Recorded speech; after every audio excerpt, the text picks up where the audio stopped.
मकसद कोई नहीं। मजहबी सिर्फ यार अपने नबी सल्लल्लाहु अलैहि वसल्लम की नामूस और उनकी इज्जत को बचाने के लिए खुद बखुद। तो उनसे सुबह आते ही एयरपोर्ट पर गिरफ्तार कर लिया गया। अभी एयरपोर्ट से निकले ही नहीं थे। 26 तारीख को गया था और 28 तारीख को पुलिस हमारी जो न्यू एयरपोर्ट पुलिस ने गिरफ्तार और आज उसको आदमी को मुलव्वस करने का तसव्वुर भी नहीं कर सकते। अगर ये वहाँ पर मौजूद ना होते, अगर इनकी वीडियो रिकॉर्ड ना होती, अगर जेन्युइनली ये चीज़ें ज़रूरत ना होती, तो हम कभी भी ये FIR भी और ये रिमांड के लिए भी नहीं कहते।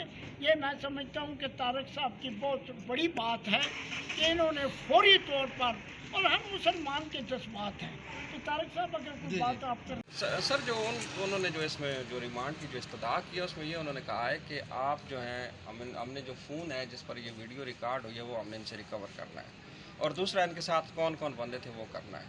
अब उसमें रिमांड जो देना वो कोर्ट का अपना जो लीगल जो प्रोसीजर है उसके मुताबिक कोर्ट ने 1 दिन का रिमांड दिया है, लेकिन जो मेरी जो समझ है उसके मुताबिक यही है कि अगर for the sake of argument अगर ये मान भी लिया जाए कोई ऐसा ये वाक़या हुआ है तो ये वहाँ पे सऊदीया का वाक़या, और सऊदीया से जब क्लियर करके एक बंदे को भेजा गया है तो उसके ज़िम्मे कोई ऐसी चीज़ नहीं है।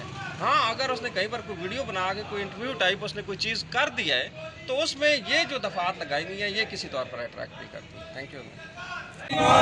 जुल्म के ज़ाब्ते हम नहीं मानते, इम्पोर्टेड हुकूमत इम्पोर्टेड हुकूमत लाठी गोली की सरकार नहीं चलेगी, नहीं चलेगी, लाठी गोली की सरकार नहीं चलेगी, नहीं चलेगी, इम्पोर्टेड हुकूमत जुल्म के ज़ाब्ते हम नहीं मानते।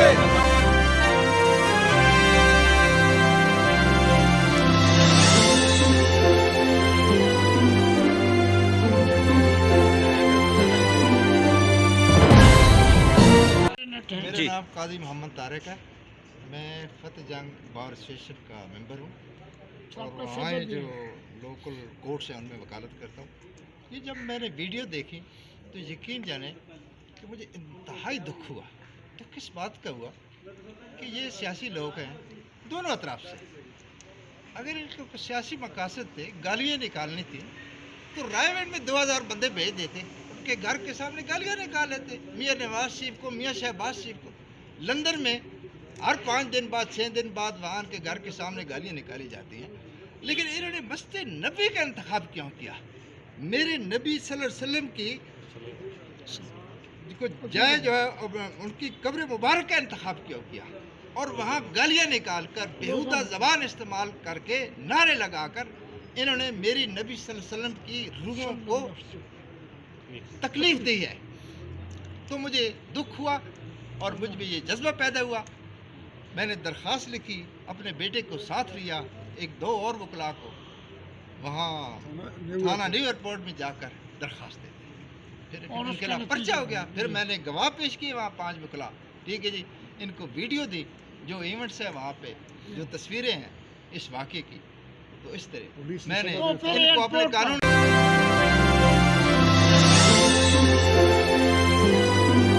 जी जी मेरी आवाज़ नहीं सुनी? जी जी जी असल में ये है कि ये एक FIR हमारी तरफ से काजी तारक साहब जो कि एक सीनियर एडवोकेट हैं, फतेह जंग बार के साहब का प्रेसिडेंट हैं, उन्होंने बाकायदा तौर पर तौहीन रसालत और मजहबी जज्बात जो हमारे यहाँ पर मजरूह हुए उस वाक़े की वजह से, जो कि बदकिस्मती से जो है खाना मदीना मुनव्वरा में नबी पाक के रोज़ा पर जो कुछ किया गया, हमारा कहना यह था कि ये एक बाकायदा प्लान के तहत, ये बाकायदा एक स्कीम के तहत, ये बाकायदा एक जो है कंस्पिरेसी के तहत, जिस कंस्पिरेसी के डांडे जो हैं वो साबका वज़ीर दाखिला शेख रशीद साहब और उनके जो भतीजे हैं जिनको आज अभी जो अभी राशिद शफीक साहब जो साबका MNA हैं, इन्होंने बाकायदा तौर पर वाक़े के बाद एक वीडियो जो हमने पेश की है उसमें अपनी फतह का ऐलान किया था और ये कहा था कि इस वाक़े के बाद इमरान खान की फतह हो गई है और साथ ही